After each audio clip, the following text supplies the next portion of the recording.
សួស្តីបងប្អូនអរគ្នាបាទថ្ងៃនេះមាន Suzuki Satria មួយគ្រឿងភាសានៅខ្មែរអ្នកខ្លះគាត់ហៅ Satria ហើយនឹង Rider បងប្អូនអញ្ចឹងសម្រាប់សមីក្បាលកន្លែងនេះប្រភេទសមីក្បាលកន្លែងបងប្អូនយើងយកមកធ្វើការឡើង65ហើយសម្រាប់65យើងធ្វើការដូរម៉ូតច្បាប់ដែរដោយសារទី1ម៉ូតច្បាប់គាត់ម៉ូតូគាត់លោតតង់អញ្ចឹងវាដាច់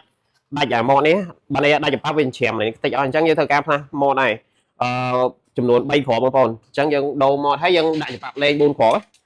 ច្បាប់វាទួយបងប្អូនកាលណាយើងឡើង65យើងត្រូវដេញច្បាប់ឲ្យតម្រូវជាមួយនឹងស្ពេច65ណាបងប្អូនណាមិនមែនយើងចេះតែធ្វើទេច្បាប់ស៊ីនដាក់ការទេអញ្ចឹងវាយកមិនសិនអញ្ចឹងចាំបងប្អូនចាំមើលទស្សនាយើងធ្វើការបើកកន្លែងទាំងអស់គ្នាហើយនឹងធ្វើការស្អីបញ្ចូលមីស្តង់បងប្អូន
ណែបងប្អូនសម្រាប់សាត្រាយើងបានធ្វើឲ្យអញ្ចឹងបងប្អូនបានឃើញគឺថាយើងធ្វើការដូរម៉ូតច្បាប់ហើយនឹងជាមួយនឹងរ៉ាម៉ូតឡើងវិញអញ្ចឹងសម្រាប់ស្ពេច65នេះគឺថាយើងដាក់ច្បាប់ស៊ីនអត់បានទេបងប្អូនដោយសារច្បាប់ស៊ីនវាទូចមែនតើ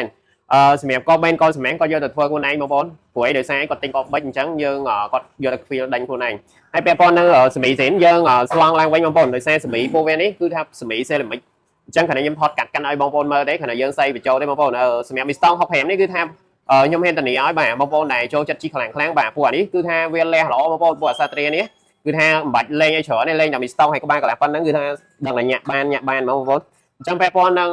បងប្អូនដែលជីសាត្រាបាទមិនថាសេរីចាស់សេរីខ្ពស់បងប្អូនដែលចង់ឡើងម៉ាស៊ីនបាទអញ្ចឹងបងប្អូនអាចតាក់ទងមកខាងខ្ញុំបានខ្ញុំទទួលធ្វើដូចគ្នានៅហាងហើយមួយទៀតសម្រាប់បងប្អូនជាងបាទយើងអាចដោះសមីក្បាលកន្លះមកអញ្ចឹងបានយើងចាំបាច់ខ្វះកាទេទេសម្រាប់ឡើង65យើងដោះតែសមីក្បាលកន្លះមកយើងអាចឡើងបានបងប្អូនសម្រាប់កាទេវាគឺថា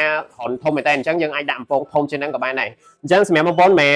សម្រាប់សមីវាមិនមែនយើងឡើងបានតែត្រឹម65បងប្អូនអញ្ចឹងអាចឡើងលើសនឹងទៀតអញ្ចឹងសំខាន់លើបងប្អូនដែលគិតថាដាក់កបបិចប៉ុណ្ណាបងប្អូនអាចកំងខ្ញុំបានសម្រាប់ច្បាប់ក៏ដូចគ្នាដែរមិនមែនដាក់តែប៉ុណ្្នឹងយើងអាចដាក់សម្រាប់ធំ65មែនទេយើងអាចឡើងដល់មីស្តង់7ជាង8ជាងបងប្អូនហ្នឹងសំខាន់លើបងប្អូនដែលចង់ធ្វើទេអញ្ចឹងបងប្អូនដែលពាក់ព័ន្ធនឹងម៉ូតូអូតូចកាសលេខបាទគ្រប់សេរីដែលបងប្អូនដែលចង់ឡើងម៉ាស៊ីនបាទ